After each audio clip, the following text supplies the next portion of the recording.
had an option, I would have become a dancer.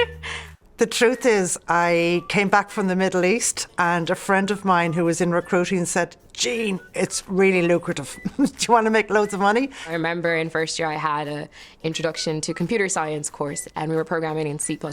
And I was so happy when I finished that module because I was like, I never have to touch programming ever again. And I think I kind of developed a hatred for computers after that. I didn't really know a lot about it. I loved the Commodore 64 when I was young. I didn't really know how it worked.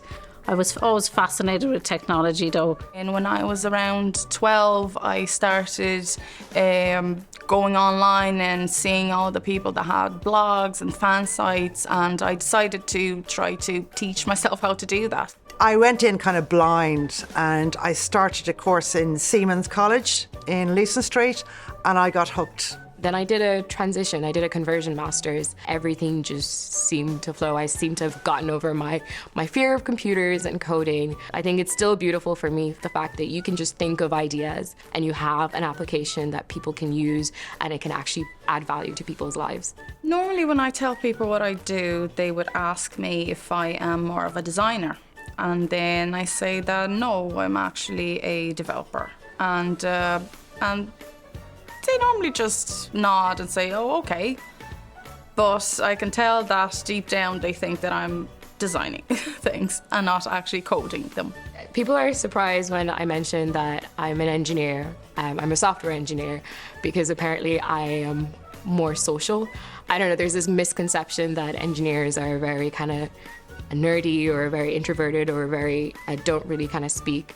Sometimes people are a little surprised, especially now I say I'm a director of engineering. Invariably I have to explain what software engineering is and what my role involves.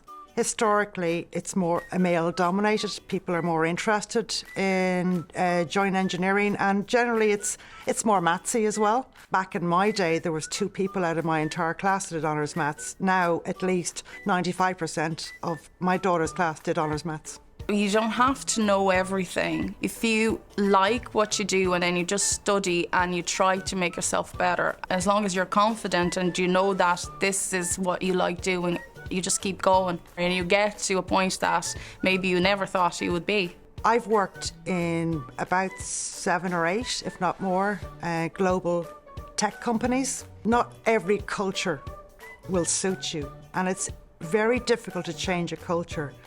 Don't be afraid to go, this is not a fit, I'm going to find a fit for me. Understand your goal, understand how you want to get there. There's many ways to get into engineering, so find the one that works best for you. Imposter syndrome is also real, but you have this. Believe in yourself. It is a wonderful world, so don't shy away. If I can do it, you can do it too.